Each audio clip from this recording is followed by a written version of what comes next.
ညဘက်မှာအလိုလိုတောက်ပနေတဲ့ဩစတြေးလျကလမ်းမများဩစတြေးလျလမ်းတွေကရိုးကတ်တရားလမ်းတွေမဟုတ်ပါဘူး။သူတို့ရဲ့လျှို့ဝှက်ချက်ကတော့အလင်းစောက်ကြောက်တုံးတွေကိုအသုံးပြုထားလို့ပါပဲ။အသုံးပြုပုံကလည်းရိုးရှင်းပါတယ်။ရိုးကတ်တရားခင်းမဲ့အစားဒီတောက်ပတဲ့ကြောက်တုံးလေးတွေကိုကတ်တရားပေါ်မှာဖြန့်ခင်းပြီးတော့လမ်းထဲမှာမြုပ်နှံထားပါတယ်။နေဘက်မှာဒီအထူးကြောက်တုံးလေးတွေက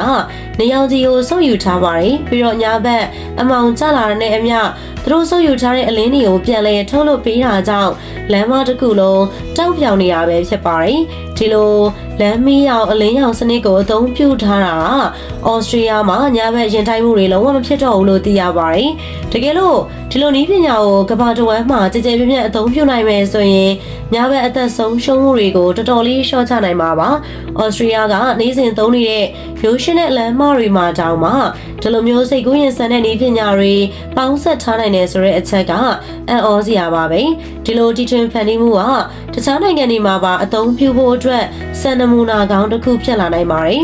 ညဘက်မတော်တဆမှုတွေကိုရှော့ချပြီးတော့လျှက်စစ်မီအတွက်သဘာဝအရင်းမြစ်တွေကိုပါခြွေတာနိုင်မဲ့ဒီနည်းပညာကအနာဂတ်လမ်းမဆက်သွယ်ရေးရဲ့ပုံစံသစ်တစ်ခုလို့ဆိုရမှာပဲဖြစ်ပါရဲ့ရှင်